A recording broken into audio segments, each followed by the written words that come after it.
Welcome to dataprovider.com. In this video, we will dive into the search engine tool so you understand how to use it. My name is Jorn and I will demonstrate how to make data queries and what you can do with the different features. Let's start by selecting the product on the left-hand side and exploring its functionalities.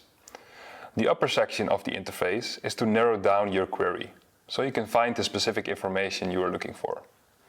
You'll see the search bar, the number of records that your data query has generated, and a drop-down containing all filters at dataprovider.com. Every new query starts with more than 600 million records. By adding filters, you drill down into these records, so you can create the query you need. The section on the right-hand side is used to enrich the records in the query you've created. You can expand your query with the filters from the list. Over here, you see the number of records that we were able to find for your search. If you haven't created a query yet, you will see the total number of records in our database. This is our search bar. Just like in Google, you can type in any specific keyword. You'll see every website in our database that has the keyword in the content of the website. For example, if you're looking for a shoe store, type in shoe and the database will do the rest. This is our drop-down menu, containing all available data filters. In our data dictionary, you can find a detailed description of each and every one. Use the filters to narrow down your search and create a bespoke query. You can view the data in 4 different ways. Now, you see the data in the Sheet tab. In Sheet, we list all host names we found that match your query. In Sheet, you'll get a raw representation of the data. If you click on the small 3 dots next to each hostname, you have the option to learn more about the hostname using our URL lookup, real-time whois or traffic index. We'll show you how to use our URL lookup in a different video. In this menu, you can again select all available filters. If you tick the box, you enrich the results with all data fields in that respective category. You can also choose to select the fields separately. Now you get to see an in-depth picture of the results in your query. With this function, you can select the data we presented in that specific month. For example, when selecting April, you'll see how the data was presented in April 2021. Going back to the tabs, after you've selected several fields from the menu on the right-hand side, you can get a high-level view of the data using the Statistics tab. Please keep in mind that in the Statistics tab, you can't select all filters or fields. On your right-hand side of the screen, you will see the fields that you can select to get a statistical view. Once you select a field, you will see the top 15 results. Moving on to the Maps tab. Maps presents a heat map with the activity of the data query you've created. In this case, I've created a query, country is the Netherlands. And I can see all the websites in the Netherlands that we have in our database. If you zoom in, you will find relevant companies' information at the respective location. Moving on to the Trends tab.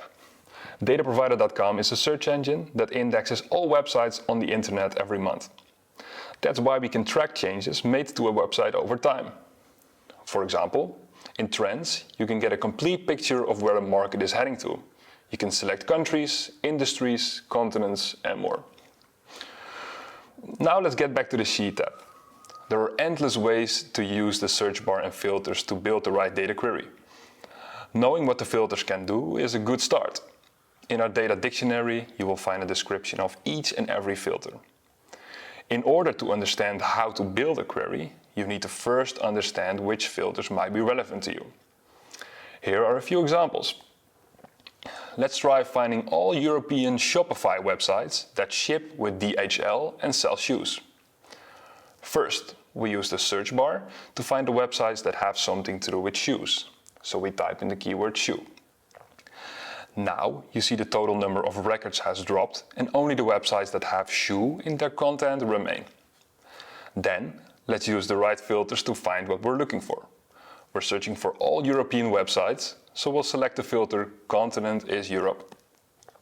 For Shopify, we'll use the filter Shopping Cart System is Shopify. Then, lastly, for DHL, we'll use the filter Delivery Services is DHL. The results from this query are the following. Data provider's technology is proprietary. We gather all our data ourselves. Our advanced proprietary software indexes the most important pages of a website. We then analyze and structure this data. Unlike using acquired data, we always know our source. Let's take this website as an example. Our technology goes into the website and indexes the interesting pieces of data it can find. So in this case, it has recognized the presence shoe. It has found geographical information on the contact page, which says Germany, so we know it's from Europe. Similar to the type of shopping cart system up here, and delivery service we recognize down here.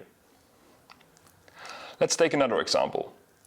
Let's find all websites from the USA in Spanish with a contact page. First, we'll select the filter Country is United States. We'll select the language filter and select Spanish. And lastly, in our data filter Features, we can select the contact page. You can use the menu on the right-hand side to expand and enrich this data query with any filter you want. For example, let's select all filters from the geolocation category by ticking this box. Now, let's look for online stores that might not be trustworthy and sell Nike goods. First, we'll look for Nike under the filter Brand Names, and we'll select the filter Online Store is True. To find websites that give an indication of how trustworthy a website is, we'll use the filter Trust Grade. The trust grade is based on parameters such as the presence or lack of an SSL certificate, contact information, number of changes made to a website, etc. The trust grade is indicated by the letters A, B, C, D, and F, A being the highest grade and F being the lowest. So for example, let's choose F. Let's select one of the results. We can see that the website offers huge discounts and there's no contact information such as an email address. Information like this can help us get a better insights into what webshop we're dealing with. Once you create your data query, you can save it by clicking on the Save button in the right upper corner. After you've saved your query, you can choose to export it by clicking on the Export button. You can choose to export the raw data in CSV, TXT, JSON or Excel formats. You can also export a statistics report or exports through one of our integrations. For example, let's select CSV. In the next screen, you can select the data filters that you want enabled in the export. You can choose as many data filters as you prefer per one record download. Next, you will get an overview of the query you're about to export and you can click on the button Export. Depending on your subscription, you will get a certain number of records to download. One record means one host name exported. You're allowed to enrich every host name with as many data filters as you want. If the exported query contains 1,000 records, 1,000 records will be used no matter what the number of filters is. Thanks to our broad selection of data filters, we can find useful insights for multiple industries. We'll show you how useful data queries per industry in other videos. In the recipes section, you will find pre-filtered custom datasets. You can easily modify them by adding, removing or changing fields that create queries that will show you exactly what you're searching for, so you can use the data to its best advantage. I hope this video has helped you understand the dataprovider.com search engine better. If you still have any questions, please let us know. Feel free to approach us via support@dataprovider.com. We're happy to help.